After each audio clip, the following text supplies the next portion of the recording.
Well, welcome back to Watercolor 42, Studio 42. And today I'm going to be doing a little bit of everything. My primary, I guess, thing is working with watercolor, but what I'm going to do is a little bit of pen and ink today, using permanent ink and a combination of a little bit of watercolor to fill it in, a little bit more of the background. Now, there's such a thing as dottillism or pointillism, and it is what it is. Dottillism is just working with whatever you have handy. Usually it's like a little brush or a marker, and all you do is tap. You're tapping on the paper, filling it in pretty much with just dots. And so they call it dottillism or pointillism. I think probably the term pointillism may be used more often than dottillism. But what it is just doing the whole picture with hundreds and maybe 1,000 dots or so on your watercolor paper.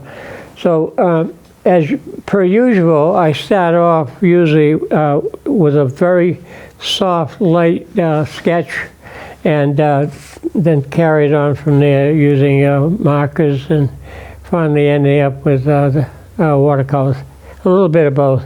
So this is a very common composition. I happen to be over at that Audubon Society, Oak Knoll, on, I guess it would be still Park Street, off over in that area, and down the road from Life Care and La Salette. And it's a smaller Audubon area, but it's very cozy in there, very cozy. And they have picnic tables and whatnot that you can use to sit around. So last Sunday we went over, our church group went over and had a little bit of a lunch. We brought our own brown bag type of thing, and we had lunch there. And from there, some of the folks took the walk. They have a trail that goes out through there, quite a ways in the back. And so I didn't do the walk. I sat and took it easy, but I did do a little bit of a sketch of what I was looking out at, the woods in the background. And I was up front here sitting at one of the tables in an easy chair, lounge chair. But nevertheless, I'm going to use that slightly, this particular picture, as a reference today, but I have it pretty much in mind. I kind of memorized the image, so I'm going to put it back up here on my easel here. There, okay. So I'm going to leave that there. Now, the composition I'm going to be working on is one of the more popular arrangements is using sort of an L shape, come down one side vertically and then go across. So it takes on sort of an L shape. Now, normally I work from the left to right, being left-handed, but today I'm going to be putting the tree on what would be my right side. So I'm just going to indicate where the tree is going to be located. And I make sure that it kind of comes in and not too strong, pointing out out of the picture, so to speak. And then we got the little wood line here, up in here, the woods. It gets pretty thick through that area there, and that's where you'd find the entrance to the trail. It's a nice little Audubon place, and it's a nice place to visit if you get the opportunity to go over. Okay, let's see, some of the tables are out in this area. I'm just going to suggest a few tabletops, and that's about it. Now, So I've done that, sketch it very light in pencil, but I can now go ahead with a marker and I'm going to just fill in the wood part of the tree with this marker. I'm going to come up into here and go turn it on edge, so I go out thick to thin here, like this. Okay, another one over in here. Something like that. You don't want to make this the branches too wiggly. They look like little worms up there, so you want to make it a little bit more rigid. Okay, we'll put 3 in there like that in this area. Now, down in the foreground, there's a couple of tables. So I'm just going to suggest this. Some of these picnic tables look like something like that. I'm not going to go into any real fancy detail with that. Maybe a little bit more there, maybe show a leg or something, whatever. And then you got your, well, 1/3, 2/3 probably would be the land. 1/3 would be a little bit of the sky up at the top. So I'm going to just make a little, remind myself, this is where the edge of the woods would be off over in here. And the skyline is going to be approximately, let's break that up a little bit over here. Now, what you want to do when you do skylines is to make the land, the contour interesting, but also keep in mind that you want the sky shapes to look good too. So, I'm going to just fill that in with a few little dots here and there for now. I hope you can see this all right. Now I'm using a little bit smaller piece of paper today because if I do a dot picture, it takes forever to fill it in, all the dots. So I may cheat a little bit today. I might not be able to fill the whole thing in with dots, but I'll fill it in with some watercolor as we go along. The thing is also keep in mind that you have to use a permanent marker, because if it's not a permanent marker, then of course when you hit it with watercolor, it's going to blur. So keep that in mind, permanent marker. And then let's see. And when you if you were going to put this in an art show or sell it, you can't say it's a completely watercolor painting. It's a what I call a mixed media. It's a mix between watercolor and pen and ink. Okay, let's finish the skyline over here. We'll break that up. Okay. Now today I'm going to be doing a lot of dots. And like I said, I'll cheat a little bit by filling some of the areas in with solid, so more of a solid color. We're going to show a couple of trees off in the distance over in here. I want to use a thinner marker, that might help. Here you go. We'll put a few trees off in there. This is going to be sort of solid with trees. That's going to be kind of filled in quite a bit. Okay, off over in here. Now, around the base of the trees in the foreground, there were some little rocks or boulders in there, which make them kind of suggest where they're over in this area here.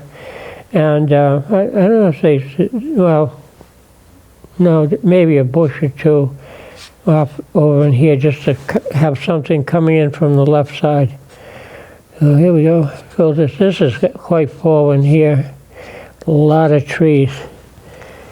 I'll use a real extra thin, extra fine marker. See what I can do. One's way in back here. Way up there. Kind of, they fade away. So you get the idea of the sketch part. A lot of times I'll start off and I won't do it exactly the same way I just did this. But today it's going to be predominantly a pointillistic type of picture. So then now Let's find a brush that has more of a tip to it, better tip to it. Not a chisel tip, but a round tip. And I can start in, with dots. We're going to do thousands of dots here. When I do dotalism, it's like the needle in a sewing machine bouncing up and down with the thread.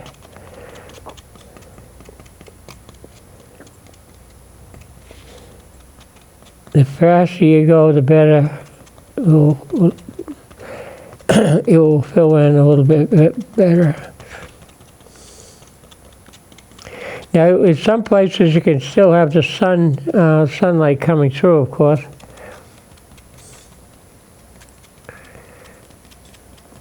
Sometimes if you want to make a particular darker area, you just keep tapping pretty close to the same spot.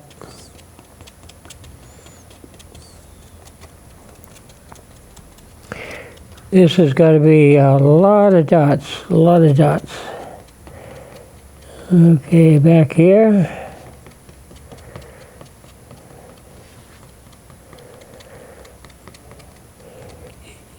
The only thing with dotalism or pointillism paintings, they're time consuming.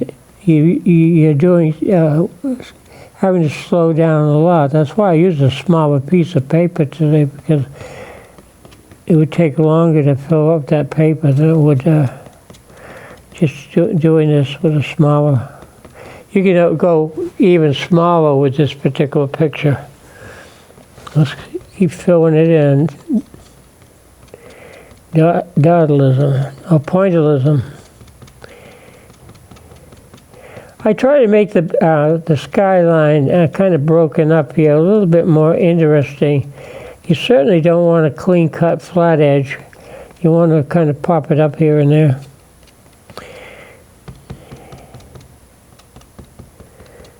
Okay. You can even go down in here quite a bit more.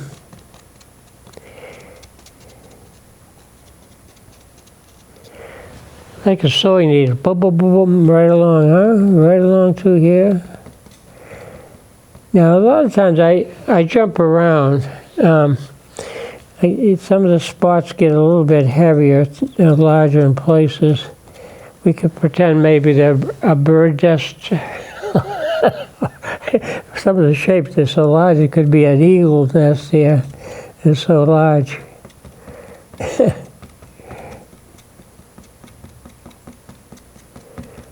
Okay.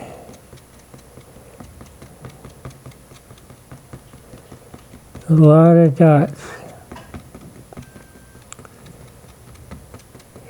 Now I've done portraits before using dots, and my gosh, you have to use different points, thick and thin points, and it takes quite a while to get all the texture in of the picture. The closer the dots are together, of course, the darker the area appears.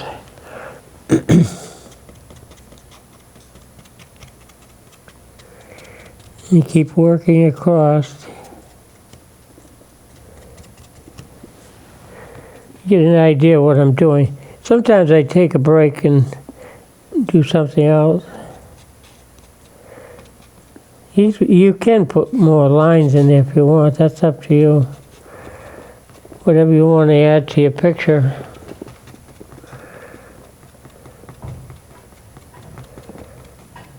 I usually, for the most part, I kind of work towards the edge, and by the time we get out to the outside edges, I don't fill that in as much. You can have the outside touch the edge of the paper. But if you're going to mat the work, of course your mat's going to cover some of the edge. So you don't have to spend too much time working the edges. Okay.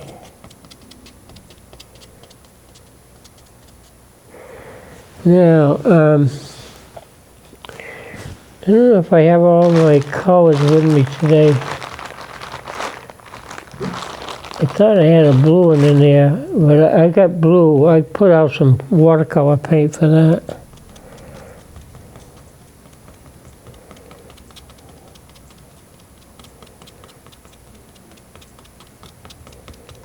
You can see how you fill it in. This is a little dark spot.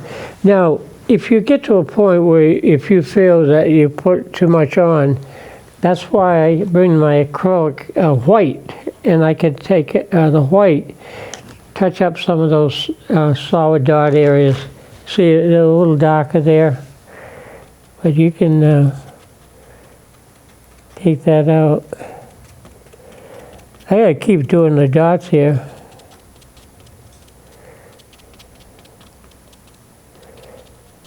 So I don't get too bored. I kind of do different areas. I jump around a little bit. You might get tired. You're not used to doing this tapping. You might have to take a break.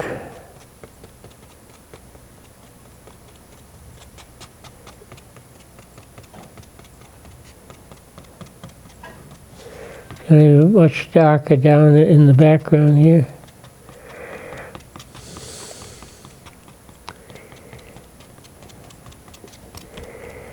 Okay, who gives the dots a break here? Now I do have a yellow marker, so of course I could continue on with putting dots in, yellow dots in if I want.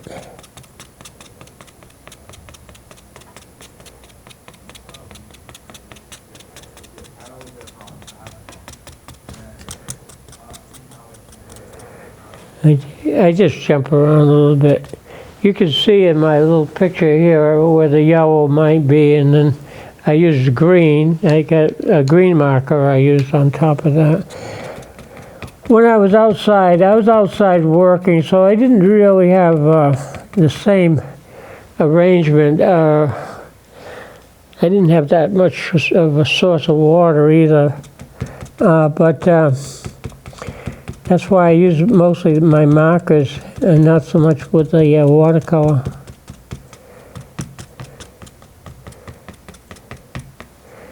You see that area? If you don't like that, where are we? Oh, here's a white. Okay, just put a little bit of white. Now I use white acrylic because it's more opaque. It's a little bit heavier, hides things faster. And use one brush for touch-up. And if you want to take some of that out of there, you just tap that. And you can take the whole thing out if you want. And just redo it again. See, touch-up. Nobody will know, because a lot of times you put your picture under glass anyways. They won't see it too much, yeah. It just softens it out. Now, let's go back to black again. Fill some more dots in. That's the only thing. It takes forever to sometimes fill it in. And you can put some dots along the ground. Could be some leaf texture. Work some of that in. Yeah.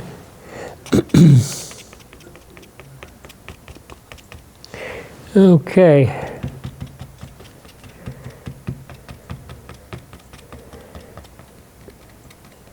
You need a little machine, huh? You hold the marker and do all the tapping for you here.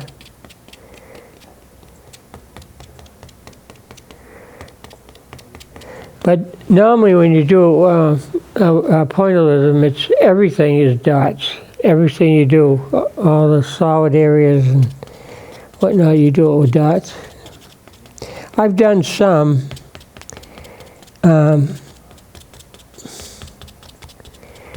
But like I said before, it takes forever.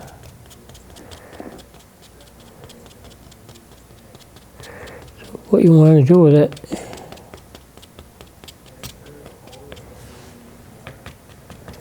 Yeah. Okay, now I did use some yellow marker, but now I'm going to switch here and take one of my brushes here. And usually when I paint anyways, I always start with the lightest shades of color and end up with dark. So I always start a little bit lighter. Let's get some water on the brush here. And now you can have some fun dabbling with the brush, filling that in. But you can fill a lot of that in a hurry because you're painting it in, not tapping it in with a marker. You work in around the dots. You don't want to hide the dots. So you're putting some of this watercolor, filling it in.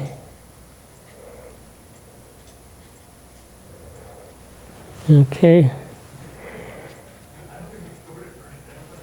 I probably have mentioned it quite a few times that I don't always work in the same spot. I don't spend a lot of time finishing something in one area. I jump around.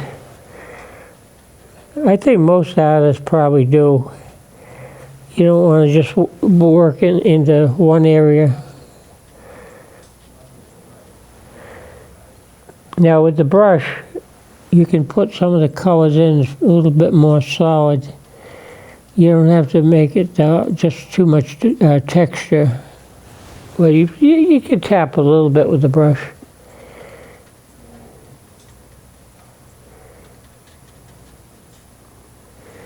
Fill that in.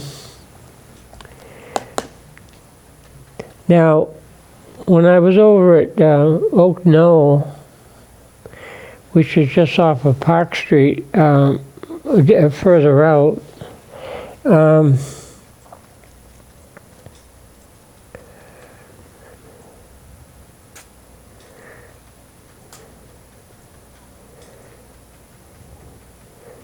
I had, it was a nice sunny day, and I work, if I'm painting outside, I try to find a shady spot. I'm in the shade, and I'm looking out into the light. And that's the best way to paint watercolor, because if your paper is exposed too much directly to the light, it not only dries faster, but it sometimes doesn't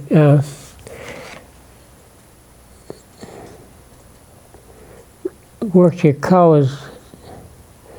You want to be able to define your colors, and sometimes when you work outside, you think it looks okay, but when you bring it indoors, a lot of times your pictures come out very dark. So you have to be careful about that, because the light outside is so bright, it makes your picture looks okay until you bring it into a darker environment. Jump around. Distribution, you could paint some of this a little bit more solid through here.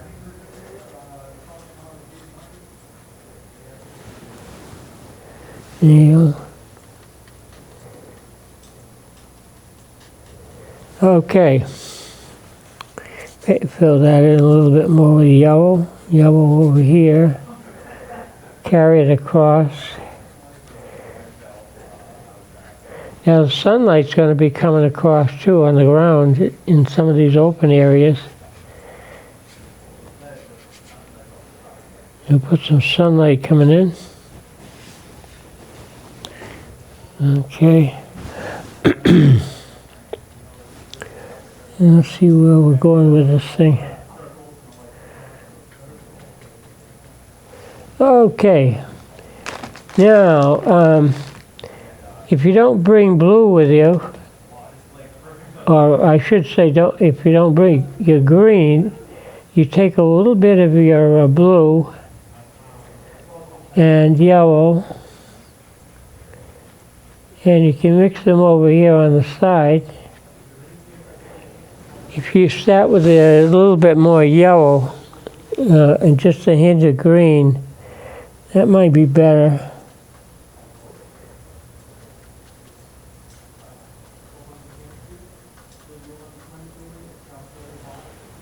I hope that looks green. I hope.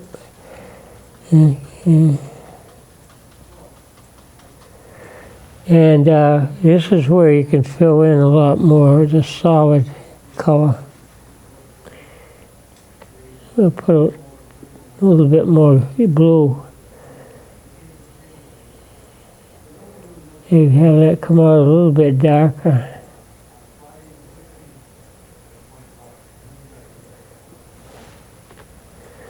Okay.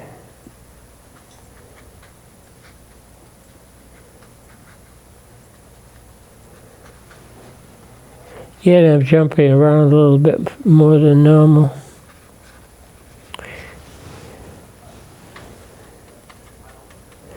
But this is a fairly easy way to paint. I mean, you're just starting off with a little bit of a sketch with your markers, and then it's just a matter of deciding what colors you want to fill it in with.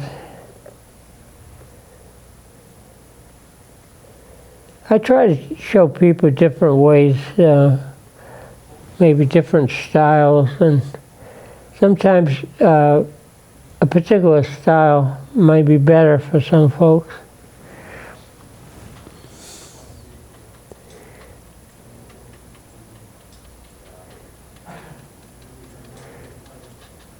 Now, always, the shadows are always, you have to know where the light source is coming from.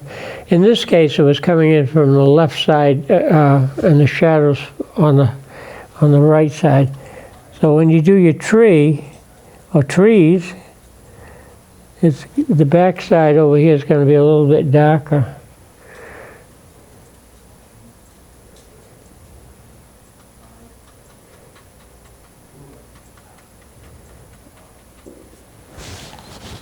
The dark side, I meant the side that's in the shadow, you know. That's what I was trying to say.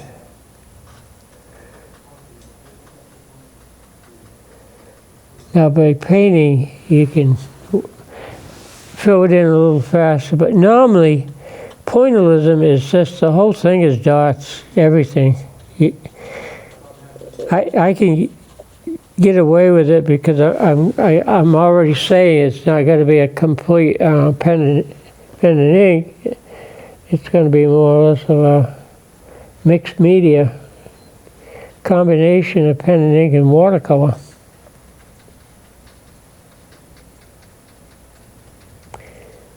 Now, if you're painting in oils, you can probably do the same thing. We'll use the marker. See if I can get some more green in here. Fill in some of that white. If you leave too much white, sometimes it looks like it's snow in there.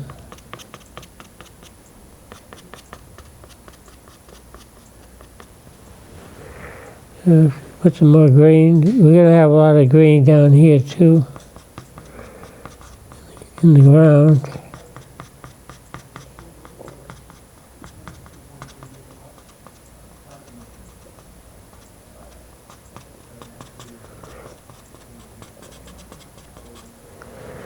Okay, you see how it's filling in. Now we've got definitely a lot of white down in the foreground, so I want to fill in some of that. And I think I'm going to put a little bit more blue out.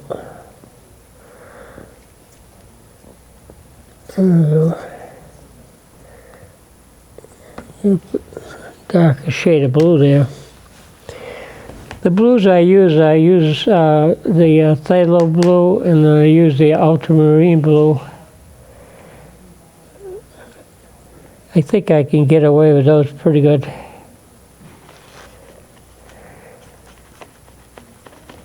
me get more of a green here. Here we go. Green, green.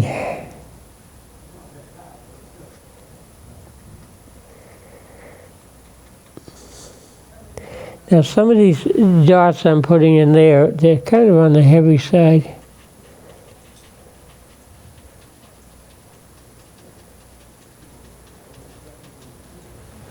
So if you don't want them to be too heavy, you take your brush and pick up some of that color and push it around. Take it out, put it in different areas.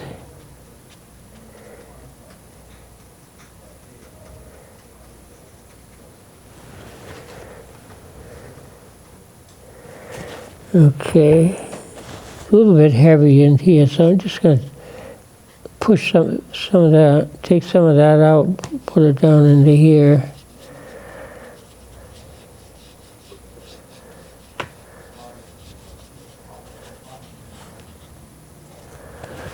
I don't want to hide some of my, well, I can't. Another thing you can do too is blot it. Take some of that out of there. Yeah, come over here, work on this one a little bit.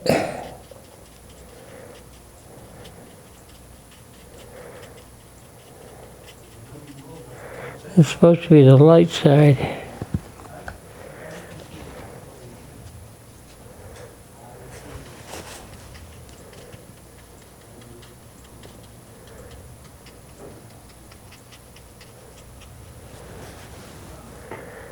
Okay.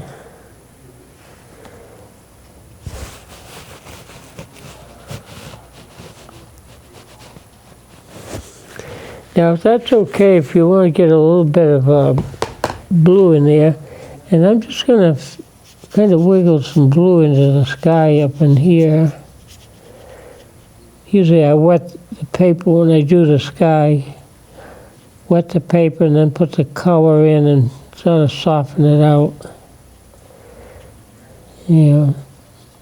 Then go across here.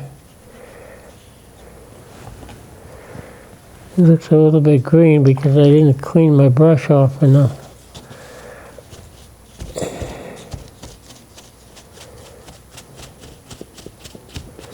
Okay, that's a little bit hard there. We'll take that out. Take some of that green and push it around in here more. Okay.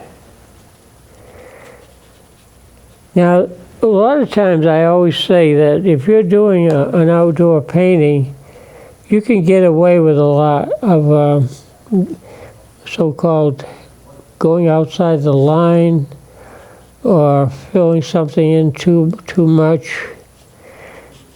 I don't try to do too much with that, but you might want to take some of it out.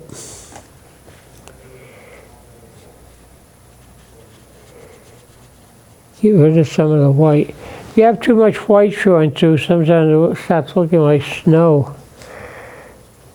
Snow in July.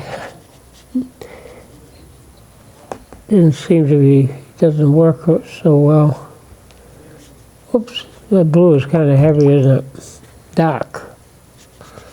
So we just take some of that and just lift that out of there.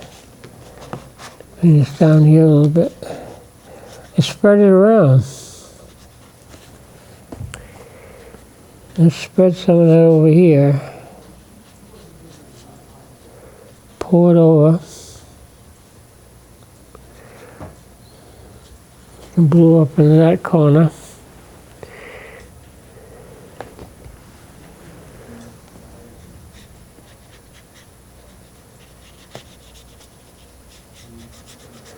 It's a little bit too dark, we just lighten it up, pour it out.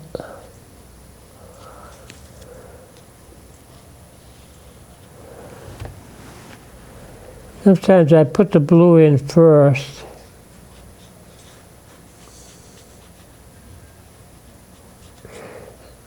I wanted to get started on the dots. So that's why I didn't put so much of the background in first.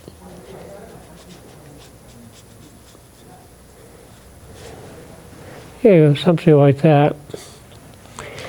Okay, now we'll continue down in through here.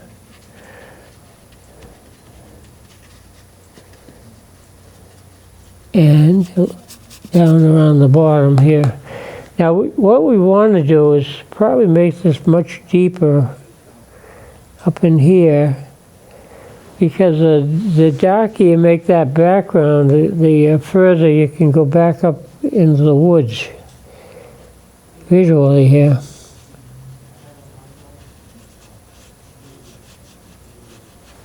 Okay, you can see how that's coming out.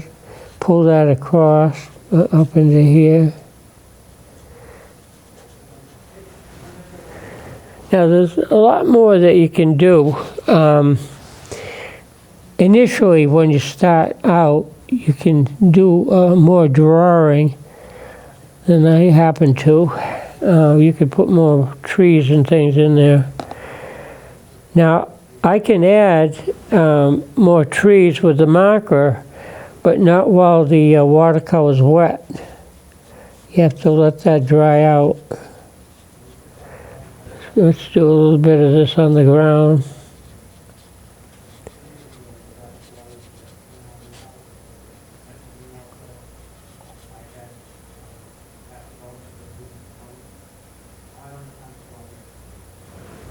Okay, take that out, erase that.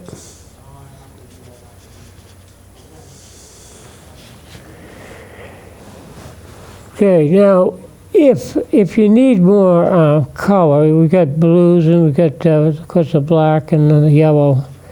But if you want to add a little bit more, perk it up a bit, you could probably do some of the tabletops a little bit of another shade. I'm thinking more like, well, if I can find it, raw sienna. I can find the opening of the bag, that would be good. There we go. Raw sienna might help a little bit. If you think your picture is becoming too predominantly green and blue, let's put a little bit of this out, see what happens. Okay.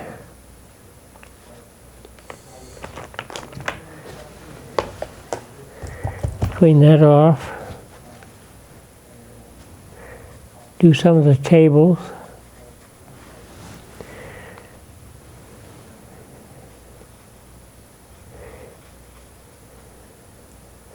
Picnic tables. Just suggestion, you know. You don't have to do an awful. You might see maybe a leg or two coming down, maybe a seat. Part of a seat, you know, something like that. Okay, I think there's 3 or 4 tables there. I don't know if I can sneak one in over in here or not. Possibly. Now, then you've got some more work to do. There was some little boulders around here popping up in some more green. So you could put some more green in there. See what you could do with that. Fill it in more than that. Maybe some taller grass or whatever over in this area. So you do a little bit more texturing. Well, that's one thing with the marker, though. If your paint's still wet, the permanent markers don't take to it too well. Let's see. This could be much deeper in here. Okay, so let's see if I can find a brush here to do the trick. We'll put a little bit more green down in here, in the background.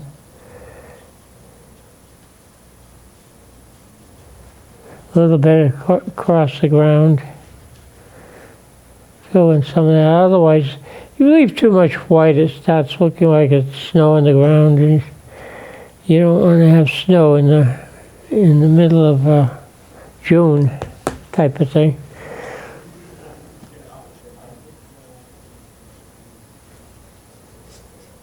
Okay, let me just blot some of that.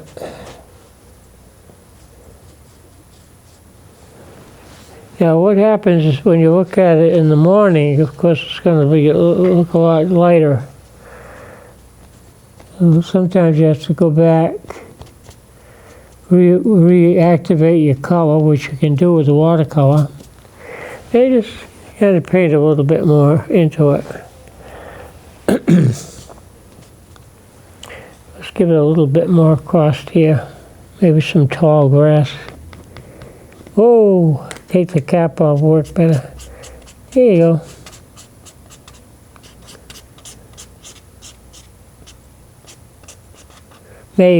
Maybe something like that, but if it doesn't look right, I take it out.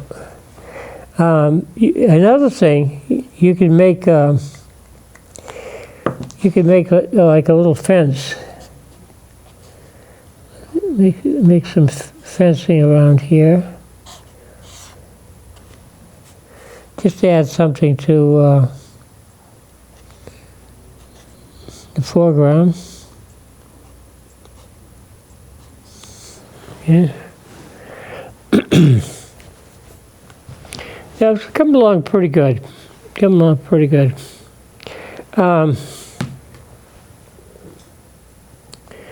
Now, you can put people in there,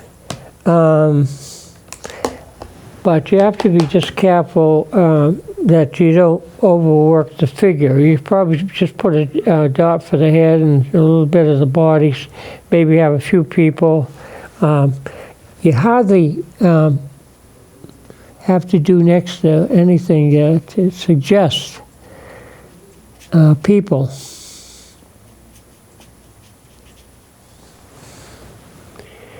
So anytime you want to reactivate an area, you just have to wet it. And what I would do is a lot more in there. I think it was very thick. It's very thick, so here you couldn't even see through the density of all the trees and bushes out there.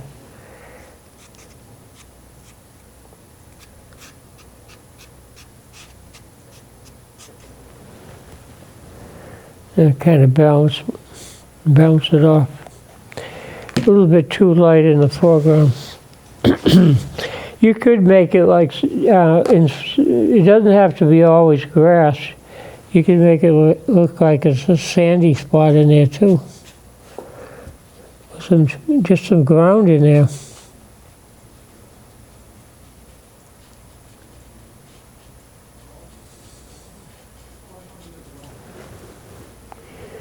That type of thing. So, if you get a chance, visit around. This is out on Park Street there, going out.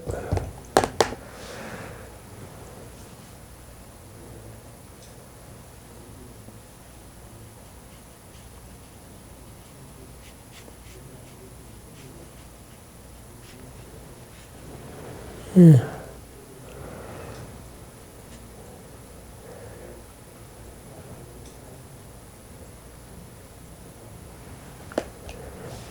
I usually try to give it a little bit of a foundation here, down around the bottom.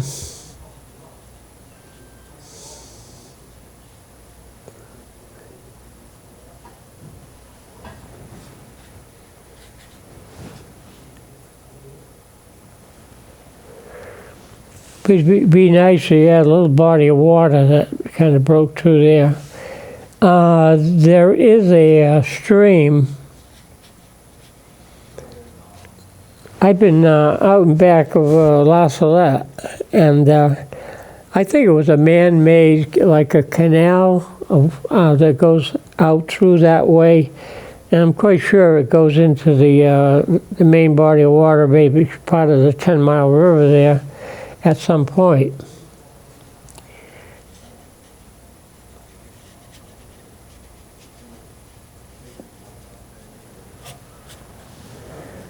We'll touch up here.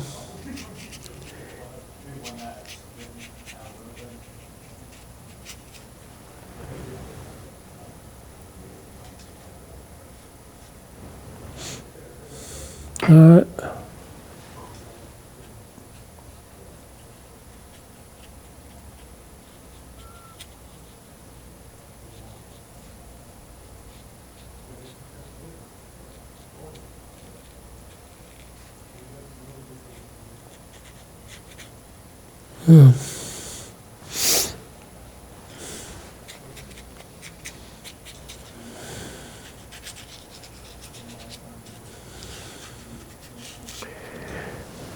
Well, that gives you a little bit of an idea.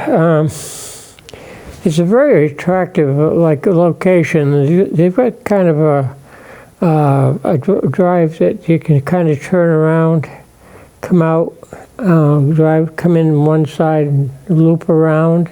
And then there's parking for quite an area for at least probably 20 cars they can fit in there.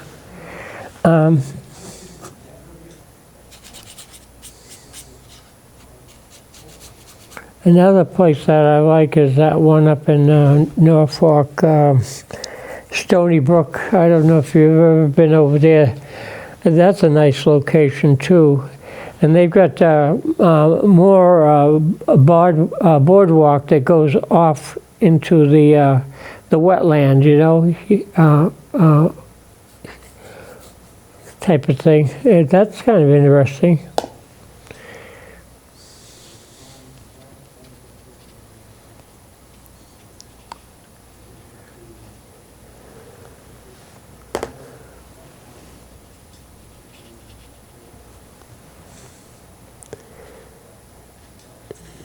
Just kind of dabbling around here a little bit. I have to give us some balance. What you do here, you kind of repeat in here, you know, kind of counterbalance certain things. I don't need that much blue though. A little bit too much over here. Let's pull some of that out. Wow, that's quite a bit of blue, isn't it? Whoa, there you go. I could make that look like a top of something, you know, just kind of fake it in.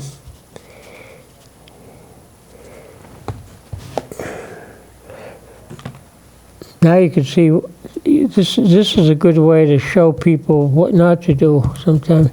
Now that could be a body of water in there, or you could just take it all out with white. I'm going to just blot it quite a bit, get that blue out of there. See, it could be a little pool or a body of water in there. There you go. Yeah. Yep, it could make it look like water.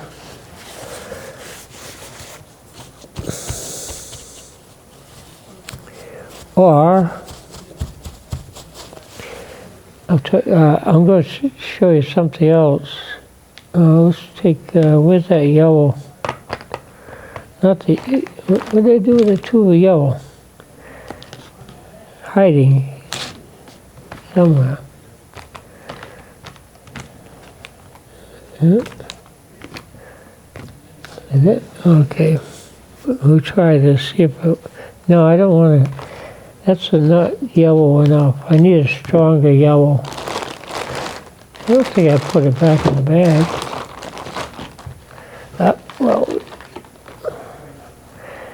Well, anyways. I don't want to mess up the marker by trying to put the green paint into it. Nor do you want to mess up your tip of your yellow marker here. So, you know what I'm going to do?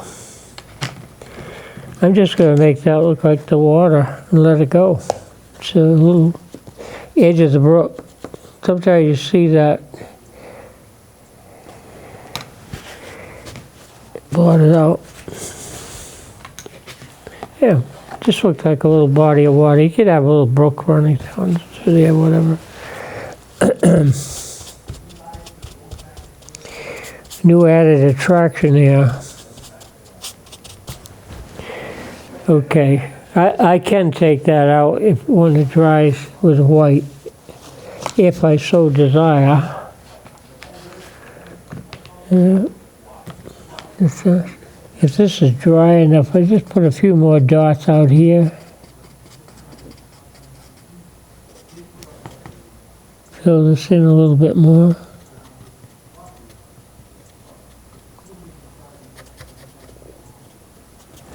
You kind of get the idea of that. So anyhow, now what I haven't done lately, I haven't got too many little houses or buildings, and I was thinking I'd like to try something where I had maybe like down the Cape for next time, and put like a little fishy shack or something, some sort of a house in the picture, and go from there. I haven't myself been down to the Cape for a while. We used to go quite often.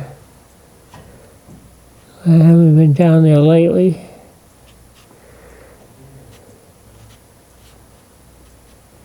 When the weather gets a little bit warmer.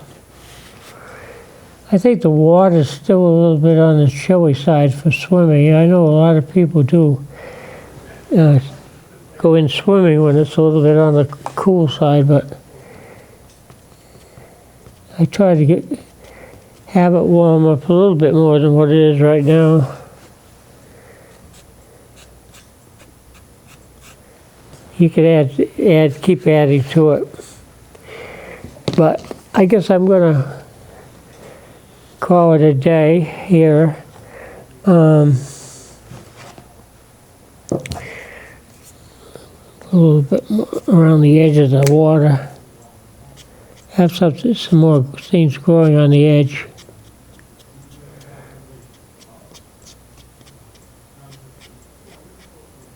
Whatever, something like that.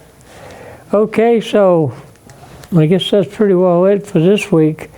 And then next time, we'll try to do something that might be a little bit more like the Cape. And maybe have some boats, along the shore there.